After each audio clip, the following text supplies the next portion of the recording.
नमस्कार दोस्तों। आज का टॉपिक सभी डिप्लोमा करने वाले स्टूडेंटों के लिए वेरी वेरी इम्पोर्टेंट है, क्योंकि आज का टॉपिक आपके कैरियर से जुड़ा हुआ है।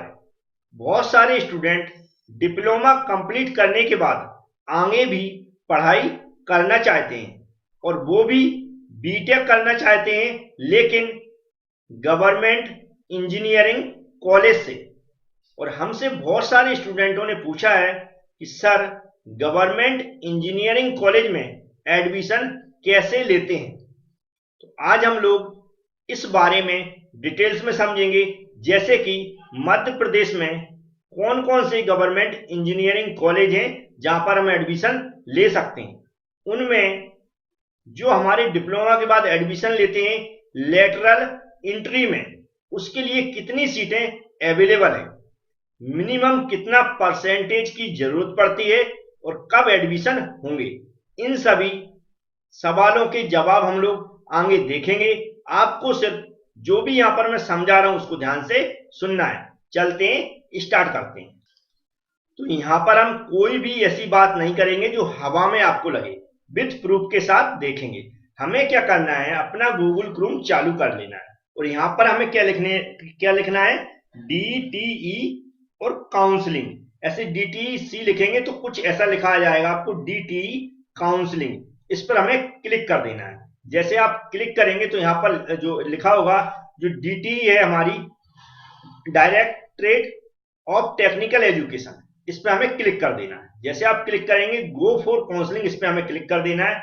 जैसे आप क्लिक करेंगे तो एक नोटिफिकेशन आएगा, इसको हमें नीचे से क्लोज कर देना है। ये क्लोज करने के बाद आप लोग ध्यान से देखेंगे। अब हमें और ध्यान से देखना है, जो डायरेक्टरेट टेक्निकल एजुकेशन, इसकी वेबसाइट इस तरह दिखती है, आप पहले आप देख लें। तो इसके बाद हमें यहाँ पर जो फर्स्ट नंबर लिखा, काउंसलिंग के लिए कोर्स चुने, क्या लिखा, काउंसलिंग के लिए कोर्स चुने। उसके जस्ट नीचे वाला पहला ऑप्शन लिखेगा ग्रेजुएट प्रोग्राम। इसके सामने सामने हमें सीधे चले जाना है एरो लगा के और नीचे को आना। पहले क्या, पहली लाइन में जाएंगे, फिर नीचे को आएंगे। नीचे को जब आप आएंगे तो यहाँ पर लिखा होगा lateral entry B pharma, lateral entry B pharma पर जैसे आप क्लिक करेंगे तो उसके आगे जाना है। आगे जाएंगे, फिर नीचे को आना, तो नियम पुस्तिका, क्या लिखा, नियम पुस्तिका, इस पर हमें क्लिक कर देना है। जैसे आप इस पर क्लिक करेंगे, इस तरह का कुछ जो भी इसके रूल्स की बुक है वह ओपन हो जाएगी। इसको मैं बड़ा कर लेता हूं जिससे आप अच्छे से पढ़ सकें।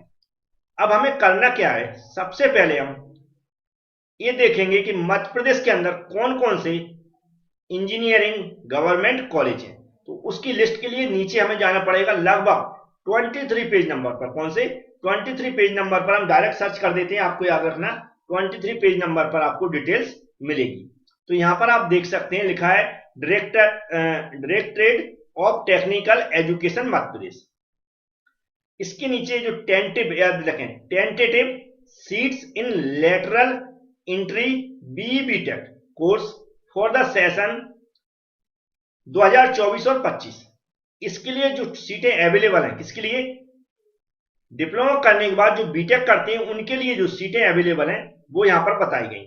अब इसको देखने से पहले बहुत अच्छी बात आप समझ लें, हमें डिप्लोमा करने के बाद जो बीटेक में एडमिशन मिलता है वो डायरेक्ट हमें थर्ड सेम में मिलता है। कौन से सेमेस्टर में, थर्ड सेम सेकेंड ईयर में एडमिशन मिलता है। तो थर्ड सेम सेकेंड ईयर में हमें एडमिशन मिलेगा, ये आप पहले दिमाग के अंदर बिल्कुल बैठा लें, इसकी किसी से पूछने की जरूरत नहीं है।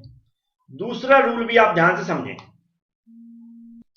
तो यह जो रूल मैं आगे बताने वाला हूं वह बहुत इंपॉर्टेंट है। हमने जैसे डिप्लोमा किसी भी ब्रांच से किया हो और हम किसी भी ब्रांच में बीटेक में एडमिशन ले सकते हैं। जैसे कि हमने डिप्लोमा मैकेनिकल से किया है, यदि हम बीटेक कंप्यूटर साइंस से करना चाहते हैं तो हम वो एडमिशन हमें मिल जाएगा, हम ले सकते हैं। ऐसे ही अगर मान लो मैंने डिप्लोमा सिविल से किया है, बीटेक हम मैकेनिकल से करना चाहते हैं तो हम कर सकते हैं। हमने डिप्लोमा मैकेनिकल से किया है, हम बीटेक सिविल से करना चाहते हैं तो कर सकते हैं। तो ऐसे रूल्स हैं। आप जब बीटेक में एडमिशन लेंगे थर्ड सेम में, तो आपने डिप्लोमा किसी भी ब्रांच से किया हो, आप बीटेक की किसी भी ब्रांच में एडमिशन ले सकते हैं। तो इस रूल्स को आपको बिल्कुल दिमाग में रखना है ध्यान से। अब चलते हैं कॉलेज के नाम देखते हैं और कॉलेज की सीटें देखते हैं। तो सबसे पहले थोड़ा सा ऊपर करते हैं, जो यहाँ लगा गवर्नमेंट ऑटोनोमस कॉलेज। ये गवर्नमेंट ऑटोनोमस कॉलेज है। ऑटोनोमस मतलब खुद की, ये लोग पेपर बनाते हैं, खुद ही चेक करते, सब कुछ इनका खुद ही का चलता है ना। लेकिन ये आरजीपीवी यूनिवर्सिटी से आते हैं, याद रखें, जो डिग्री में आएगा हुआ है आरजीपीवी यूनिवर्सिटी लिखा आएगा। तो ये इंदिरा गांधी इंजीनियरिंग कॉलेज सागर, शॉर्ट में बोलते हैं आईजीईसी। यह 1981 में 81 में ओपन हुआ था। यहां पर जो ब्रांचें अवेलेबल है वह है सिविल इंजीनियरिंग, ईसी शॉर्ट में बोल रहा हूं मैं, डबल ई, आईटी और एम। अगर हम लेटरल एंट्री थर्ड सेम के लिए जो सीटें अवेलेबल देखें तो यहां पर लिखी हुई हैं, जैसे सिविल के लिए 6 हैं, ईसी के लिए 6 हैं, कह सकते हैं हम सभी के लिए 6 सीटें अवेलेबल हैं। मैकेनिकल के लिए भी 6 हैं, आईटी के लिए भी 6 हैं, सभी ब्रांचों के लिए 6 सीटें अवेलेबल है। तो ये पहले कॉलेज की बात हुई। अब चलते दूसरे कॉलेज की बात कर रहा हूं मैं। तो यहां पर आपको दूसरा कॉलेज दिख रहा होगा, ये है जबलपुर इंजीनियरिंग कॉलेज, जेईसी। यह 1947 में ओपन हुआ था, बहुत पुराना कॉलेज है। यहां पर जो ब्रांच है एआईए, सीए मतलब civil engineering, computer science and engineering है, ईसी है, डबल ई है और आईटी है। ये ब्रांचें अवेलेबल हैं। आप इनमें से किसी में भी एडमिशन ले सकते हैं, किसी के लिए भी काउंसलिंग कर सकते हैं। सीटें देखें तो यहां पर हम देख रहे हैं वैसे सभी में 6 सीटें अवेलेबल हैं, लेकिन कंप्यूटर साइंस एंड इंजीनियरिंग में 9 सीट अवेलेबल है। इस तरह ईसी में भी 9 सीट अवेलेबल है, आईटी में भी 9 सीट अवेलेबल है और एमई में भी 8 सीट अवेलेबल है। मतलब यहां पर मैकेनिकल में थोड़ी 2 सीटें ज्यादा अवेलेबल है। तो ये 30 सीटों की संख्या और ब्रांचों के नाम। अब नेक्स्ट कॉलेज देखते हैं। तो यहां पर और नीचे आएंगे, जो रूल्स बुक है इसमें सब कुछ दिया हुआ है, उसी बुक के अकॉर्डिंग मैं बता रहा हूं, कोई भी हवा में बात नहीं कर रहा हूं। नवगांव इंजीनियरिंग कॉलेज एनईसी, यह 2012 में ओपन हुआ था। यहां पर 2 ब्रांचें हैं, सिविल इंजीनियरिंग और मैकेनिकल इंजीनियरिंग। यहां पर हम देखें जो सीट्स अवेलेबल हैं वह 4 दोनों ब्रांचों में अवेलेबल है। मतलब 2 ब्रांचें हैं, दोनों ब्रांचों में 4 सीट खाली हैं। मतलब 4 सीट सिविल में खाली है, 4 सीट मैकेनिकल में खाली है। तो आप इसमें जो भी एडमिशन लें तो इसको भी चुन सकते हैं, यदि आपकी ब्रांच सिविल और मैकेनिकल है, या फिर सिविल और मैकेनिकल में आप लेना चाहते हैं एडमिशन। नेक्स्ट है रीवा इंजीनियरिंग कॉलेज, ये भी पुराना कॉलेज है 1964 का। यहां पर ब्रांचें देखें तो सिविल ब्रांच है, कंप्यूटर साइंस ब्रांच है, ईसी ब्रांच है, डबल ई ब्रांच है और एमई ब्रांच है। सीटों की संख्या देखें तो यहां पर हमें सभी ब्रांचों में 6 सीटें अवेलेबल है। मतलब यदि आप मैकेनिकल ब्रांच में एडमिशन लेना चाहते हैं तो 6 सीट आपके लिए अवेलेबल है। इसी में आपके लिए फाइट करना, जो भी परसेंटेज है उसके आधार पर। परसेंटेज मतलब किस आधार पर एडमिशन मिलता है ये मैं आगे बताऊंगा, कितना परसेंटेज रहता है वो भी बताऊंगा, इसी रूल बुक में सब कुछ लिखा हुआ है। अब आगे चलते हैं, नेक्स्ट कॉलेज की बात करते हैं। तो है उज्जैन इंजीनियरिंग कॉलेज, यह 1966 में बना था और यहां पर जो ब्रांचें अवेलेबल है, केमिकल इंजीनियरिंग, याद रखें केमिकल इंजीनियरिंग यहां पर अवेलेबल है, सिविल इंजीनियरिंग है, कंप्यूटर साइंस है, ईसी है, डबल ई है और एमई है। यहां पर देखें सभी ब्रांचों में 6 सीटें अवेलेबल हैं, लेकिन सिविल इंजीनियरिंग में सिर्फ 3 सीटें अवेलेबल हैं। तो ये सीटों की संख्या थी। अब यहां पर कुछ कॉलेज ऐसे हैं जो गवर्नमेंट एडेड है, मतलब गवर्नमेंट माना जाता है, लेकिन ये प्राइवेट की तरह ही काम करते हैं। क्या गवर्नमेंट माना जाता है, खुद की डिग्री का नाम लिखा हुआ आता है इनकी। जैसे है MITS, शॉर्ट में नाम आप लोगों ने सुना होगा, MITS Gwalior, Madhav institute of technology and science Gwalior, 1957 में खुला था। इसमें यहां पर जो ब्रांच अवेलेबल है एआई है, और एआई फिर मशीन लर्निंग है, ऑटोमोबाइल इंजीनियरिंग है, केमिकल इंजीनियरिंग है। यहां पर हम देखें सभी ब्रांचों में जो ऊपर है उसमें 6 सीटें सभी ब्रांच में अवेलेबल है। आगे हम देखेंगे और ब्रांच है यहां पर इसी कॉलेज में, सिविल इंजीनियरिंग है, कंप्यूटर साइंस डिजाइन है और कंप्यूटर साइंस इंजीनियरिंग है, इलेक्ट्रिकल इंजीनियरिंग है, आईटी है और एमई है। यहां पर हम देखें तो सिविल इंजीनियरिंग में बहुत सारी सीटें अवेलेबल हैं, 12 सीटें अवेलेबल, 12। इस तरह डिजाइन में 6 ही है, लेकिन कंप्यूटर साइंस इंजीनियरिंग में यहां भी ज्यादा सीटें अवेलेबल हैं, 12 सीटें अवेलेबल हैं। डबल ई में भी 12 सीटें अवेलेबल हैं, और मैकेनिकल में भी यहाँ ले सकते हैं क्योंकि यहाँ पर भी 12 सीटें अवेलेबल है। तो इसके बाद आता हमारा नेक्स्ट कॉलेज है, उसको भी देख लेते हैं। इसका नाम सुना होगा, SATI विदिशा, शॉर्ट में बोलते हैं SATI विदिशा, सम्राट अशोक टेक्नोलॉजी इंस्टीट्यूट विदिशा। ये 1960 में ओपन हुआ था। यहां पर जो ब्रांचें हैं, EI है, सिविल है, कंप्यूटर साइंस है, EC है, EE, IT है और ME है। ये ब्रांचें अवेलेबल है। यहाँ पर सीटों की संख्या देखें तो मैकेनिकल में यहाँ पर हमें कुछ ज्यादा सीटें दिख रही हैं। मैकेनिकल में देखें यहाँ पर 12 सीटें, 12 सीटें अवेलेबल हैं। IT में 6 हैं, EE में 6 हैं और EC में 6 हैं। कंप्यूटर साइंस में भी यहाँ पर अच्छी सीटें अवेलेबल हैं, 12 सीटें हैं। सिविल में 6 सीटें हैं और AI में 6 सीटें हैं। तो यहाँ पर जिस भी ब्रांच में आप एडमिशन लेना चाहते हो उसमें ले सकते हैं। ये थे हमारे वाई कॉलेज।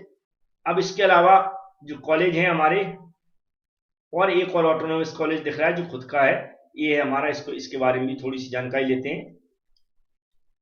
यहाँ पर आपको 3rd नंबर का दिख रहा होगा, Shri GS institute of technology and science Indore. यहाँ पर देखें जी, बायोमेडिकल इंजीनियरिंग एक ब्रांच अवेलेबल है। बायोमेडिकल इंजीनियरिंग ये भी हमारी एक हिंदी में है, एक नॉर्मल इंजीनियरिंग है। दूसरी civil engineering, computer science, electrical engineering, electronics and instrumentation है, ET है, IP है, IT है, ME। बहुत सारी ब्रांच यहाँ भी अवेलेबल है। यहाँ पर सीटों की संख्या देखें तो मेन ब्रांच है मैकेनिकल में 9 सीटें अवेलेबल हैं, IT में 12 हैं, और इसके बाद हम देखें कंप्यूटर साइंस में देखना चाहते हैं 12 हैं, सिविल में 9 है। इस तरह जो भी ब्रांच यहाँ पर EC में में हमारी नहीं, इलेक्ट्रॉनिक्स टेलीकम्युनिकेशन है यहाँ पर, उसमें 9 है, IP में 9 है। तो इस तरह यहाँ पर EE में भी 9 है, तो सीटें दे सकते हैं। इसके बाद हमारे जो कॉलेज स्टार्ट होते हैं सेल्फ फाइनेंस, फिर होते हैं यूनिवर्सिटी ओन्ड, मतलब बहुत सारी यूनिवर्सिटी खुद की हैं, वो देखेंगे आप लोग। लेकिन गवर्नमेंट इंजीनियरिंग कॉलेज की बात कर रहे थे तो यहां तक हम खत्म कर देते हैं, बस यहां तक। इसके बाद आपको देखना है, बहुत सारे देख सकते हैं, लेकिन गवर्नमेंट इंजीनियरिंग कॉलेज यहां पर खत्म हो जाते हैं। अब इसी पुस्तिका के अंदर रूल रेगुलेशन देखेंगे कैसे एडमिशन लिया जाता है। तो हमें फिर से फर्स्ट पेज पे जाना है स्टार्टिंग से, और स्टार्टिंग से थोड़ा थोड़ा नीचे आएंगे, ये हेडिंग पढ़ते हुए चलेंगे। डिटेल्स में बताया गया इसके बारे में। तो यहाँ पर आएंगे एप्लीकेबिलिटी, ये आ गया। इसके बाद एडमिशन शैल बी अंडर, कैसे एडमिशन ले सकते हैं। तो ये तो अवेलेबिलिटी ऑफ सीट्स की लिखा हुआ जो मैंने ऑलरेडी बता दिया है। एलोकेशन और रिजर्वेशन इसमें अवेलेबल है, जो भी हमारा OBC, SC ST green card धारक जो भी है सबके लिए अवेलेबल है, ठीक है। इसके बाद हमें सीधा देखना, OBC कैटेगरी हो गया, सब कुछ हो गया। अब हमें सीट का रिजर्वेशन होगा, इससे भी यहाँ एलिजिबिलिटी ऑफ एडमिशन, इसके रूल्स हमें देखना। तो हम नीचे आएंगे, सबसे पहले यहाँ पर क्लियर लिख दिया उसने, इसको आप पढ़ लें। A degree program in engineering at the 2nd year 3rd semester level, मतलब जो आपको एडमिशन किसमें होगा वो क्लियर आप प्रूफ के साथ देख लें, लिखा हुआ है a degree program in engineering at the 2nd year में हमें एडमिशन मिलेगा 3rd सेमेस्टर में। 2nd ईयर में मतलब 4th सेमेस्टर भी आता है, लेकिन क्लियर लिख दिया उसने 3rd सेमेस्टर। अब हम देखेंगे इसके अंदर, a candidate must have passed a regular 3 years, याद रखें regular 3 years 2 years through lateral entry engineering, 3 years और 2 इयर्स थ्रू लेटरल एंट्री। मतलब है कि यदि आपने 10th पास करने के बाद डिप्लोमा किया हुआ है तो 3 साल का होना चाहिए। यदि आपने ITI करने के बाद डिप्लोमा लेटरल एंट्री के थ्रू किया हुआ है तो 2 साल का होता है। ये क्लियर कर दिया उसने। मतलब लेटरल एंट्री के थ्रू जो एडमिशन लेते हैं डिप्लोमा में वो भी B.Tech कर सकते हैं, और 10th के बाद जो 3 साल का डिप्लोमा किया वो भी कर सकते हैं। Engineering diploma program any branch लिखा, in any branch of engineering and technology from an institute of technology, EICT के थ्रू होना चाहिए, UGC के थ्रू चाहिए, फॉर्मा यूनिवर्सिटी और एसोसिएशन इंडियन यूनिवर्सिटी, ठीक है। फिर आगे देख रहे हैं, अब देखो लिखा, और institute recognized by the concern university as the equivalent with minimum marks कितने होने चाहिए, 45% होना चाहिए। मतलब एडमिशन लेने के लिए अगर कोई पूछता है कि मिनिमम कितना परसेंट होना चाहिए, कितना परसेंटेज होना चाहिए डिप्लोमा के अंदर, जो डिप्लोमा की डिग्री बनेगी वह कितने परसेंटेज की होनी चाहिए जब हम फॉर्म के लिए अप्लाई कर सकते हैं गवर्नमेंट इंजीनियरिंग कॉलेज में, तो वह होना चाहिए 45%। तो 45% यदि आपकी होगी तो आप लोग फॉर्म डाल पाएंगे गवर्नमेंट इंजीनियरिंग कॉलेज के लिए। अब यहाँ पर BSc, किसी ने BSc किया है लिखा है candidate must have past BSc degree examination from किसी भी यूनिवर्सिटी से आपने बीएससी किया है और 12th में have pass 10+2 examination with mathematics. अगर आपका 12th मैथ से और बीएससी आपने किया हुआ है तो आपका 45% है, तो भी आप सेकेंड ईयर में एडमिशन ले सकते हैं lateral entry B third sem. ये भी आप समझ गए होंगे।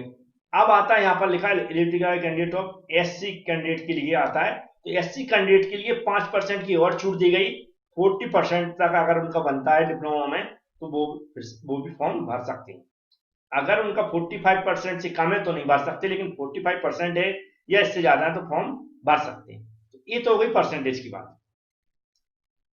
अब इसके बाद जो भी स्कॉलरशिप मिलती है गवर्नमेंट इंजीनियरिंग कॉलेज में, एक फायदा है स्कॉलरशिप वगैरह सबको मिलती है, चाहे ग्रीन कार्ड धारक हो या फिर किसी भी कैटेगरी में हो, फीस की प्रॉब्लम नहीं होती है। जो ट्यूशन फीस है वो सब माफ होती है, माफ कहने का मतलब स्कॉलरशिप के थ्रू भरी जाती है। अब बात आती है कई बिहार के लड़के हैं, कहने का मतलब अदर स्टेट के हैं, तो मध्य प्रदेश के गवर्नमेंट इंजीनियरिंग कॉलेज में एडमिशन लेना चाहते हैं तो आपको मिलेगा जरूर, याद रखें। लेकिन आप लोग यहां पर किसी भी जो आपकी कैटेगरी होती है वो यहां पर एप्लीकेबल नहीं होगी। यहां पर जो किसी भी कैटेगरी में आते हो आप लोग, यहां पर जो जनरल की सीट है, जो जनरल की सीट है उसमें आपको फाइट करना पड़ेगा। याद रखें, रिजर्वेशन सिर्फ मध्य प्रदेश का जिसके पास डोमिसाइल होगा, मूल निवासी होगा, सिर्फ उन्हीं को मिलेगा रिजर्वेशन। लेकिन अदर स्टेट के कोई भी स्टूडेंट फॉर्म डाल सकते हैं, उनको सीट भी मिलेगी यदि आपकी मेरिट लिस्ट में आपकी परसेंटेज ऊपर आती है तो। याद रखें ना, कौन सी सीटें मिलेंगी, जो जनरल वाली सीटें होंगी, आपका एडमिशन जनरल में होगा, कोई भी रिजर्वेशन एप्लीकेबल नहीं होगा, ये भी आप याद रखें। अब क्वेश्चन आता है कि आप लोगों को फॉर्म कैसे भरना है, वो भी बताऊंगा, लेकिन याद रखें बहुत सारे स्टूडेंटों को कहना था सर कितना परसेंटेज मिनिमम चाहिए, तो ये तो हम अभी नहीं बता सकते कितना परसेंटेज मिनिमम चाहिए। लेकिन जिस तरह सीटें अवेलेबल है और जो प्राइवेट कॉलेजों से डिप्लोमा कर रहे हैं बच्चे, उनके परसेंटेज बहुत ज्यादा आ रहे हैं। यदि वो आगे यदि बीटेक करना चाहते हैं गवर्नमेंट से तो उनको उनकी जो परसेंटेज है सबके देखा मैंने मैक्सिमम स्टूडेंटों के 80 से ऊपर मिलेंगे, तो उनको पहले मिल जाएगा। क्योंकि इसके लिए और भी एक क्वेश्चन है, बहुत सारे बच्चों ने पूछा, कहते हैं क्या टेस्ट होता है, तो कोई भी टेस्ट नहीं होता है। लेटरल एंट्री बीटेक में एडमिशन के लिए किसी भी प्रकार का टेस्ट अलग से नहीं होता है। आप लोगों का जो डिप्लोमा के अंदर परसेंटेज बनेगा या डिप्लोमा की जो डिग्री बनेगी, जितने परसेंटेज का डिप्लोमा बनेगा उसी परसेंटेज के आधार पर आपका मेरिट में नाम आएगा। और मेरिट में यदि आप आते हैं, जितने भी स्टूडेंट अप्लाई करेंगे उसके आधार पर मेरिट बनेगी, परसेंटेज के आधार पर यदि आपको मिलता तो एडमिशन मिल जाएगा। ये बातें होंगी हमारी किसकी, कैसे एडमिशन लेना, कितना परसेंटेज चाहिए, सब कुछ बातें होंगी। अब हम चलेंगे डीटी काउंसलिंग पे। यहां पर आपको दिख रहा होगा ये वेबसाइट, इसी पे जाना है, डायरेक्टेड टेक्निकल एजुकेशन पे। हमें देखना है कि इसकी डेट कब आ रही है, तो अभी हम देखेंगे। इसी में जाएंगे, ग्रेजुएट प्रोग्राम में जाएंगे, फिर नीचे आएंगे हम, इस पे सामने आके राइट हैंड साइड में आके सीधा नीचे को आएंगे, लेटरल एंट्री बी फार्मा के आएंगे फिर आगे जाएंगे। देखो यहाँ लगा समय सारणी, इस समय सारणी पर हमें क्लिक कर देना है। जैसे आप क्लिक करेंगे समय सारणी पर तो ऐसा कुछ आ जाएगा। यहां पर हम देख रहे हैं अभी कोई भी नोटिफिकेशन नहीं आया कि एडमिशन हमारे कब से होना है, कब से रजिस्ट्रेशन होना है। ये जब भी इसकी डेट आ जाएगी मैं उस पर वीडियो बना दूंगा, फिर से पूरी काउंसलिंग के ऊपर बना दूंगा कि आपको एमपी ऑनलाइन ना जाना पड़े, कितनी काउंसलिंग की फीस लगेगी, कौन कौन से डॉक्यूमेंट्स लगेंगे, उनको स्कैन करने के लिए कैसे स्कैन करेंगे, पूरी प्रोसीजर बताऊंगा आगे में। लेकिन अभी डेट नहीं आई है। आपको मैंने जितनी जानकारी देनी थी उतनी कोशिश की जानकारी देने की, हो सकता है इससे आपको कुछ मोटिवेट होंगे आप लोग। और आगे जैसे ही डेट आएगी इसकी उसके बारे में बता दूंगा, तो कम से कम आपको लगता है आपकी परसेंटेज जो भी हो, लेकिन आप एडमिशन लेना चाहते, काउंसलिंग करना चाहते तो आप कर सकते हैं। कई बार वो स्टूडेंट एडमिशन नहीं लेते हैं तो वहां पर भी कम परसेंटेज वाले स्टूडेंटों को भी एडमिशन मिल जाता है। तो आप लोग ट्राई जरूर करें यदि आप आगे पढ़ाई करना चाहते हैं, क्योंकि मैक्सिमम स्टूडेंट जॉब करना चाहते हैं, तो जॉब करते करते बीटेक करना चाहते हैं, तो कई बार चांस बनता है ऐसे स्टूडेंटों के लिए जो आगे पढ़ाई करना चाहते हैं। तो ये समझ में आ गया। डेट अभी नहीं आई हुई है, डॉक्यूमेंट्स कौन कौन से लगेंगे वो जब जैसे ही इसका क्राइटेरिया आएगा, यहाँ पर डेट आ जाएगी, तो उसमें मैं पूरा चेक कर लूंगा। उनके जो हम पीडीएफ में अपलोड करते हैं डॉक्यूमेंट्स, उनके लिए कितना केबी चाहिए वो भी मैं बता दूंगा। और आप अपने घर से या किसी कंप्यूटर की सहायता से या किसी एमपी ऑनलाइन से कैसे फॉर्म भरेंगे, कैसे एडमिशन के लिए हम लोग फॉर्म भरेंगे, वो मैं सब बता दूंगा। थैंक यू फ्रेंड्स, वीडियो को लाइक जरूर करें और चैनल को सब्सक्राइब कर लें। एक मैंने प्लेलिस्ट बना दी है नो अबाउट के नाम से, उसमें इस तरह की वीडियो उसमें अवेलेबल रहते हैं, तो नो अबाउट के नाम से जो प्लेलिस्ट बनाई है उसको जरूर देखें। Thank you friends.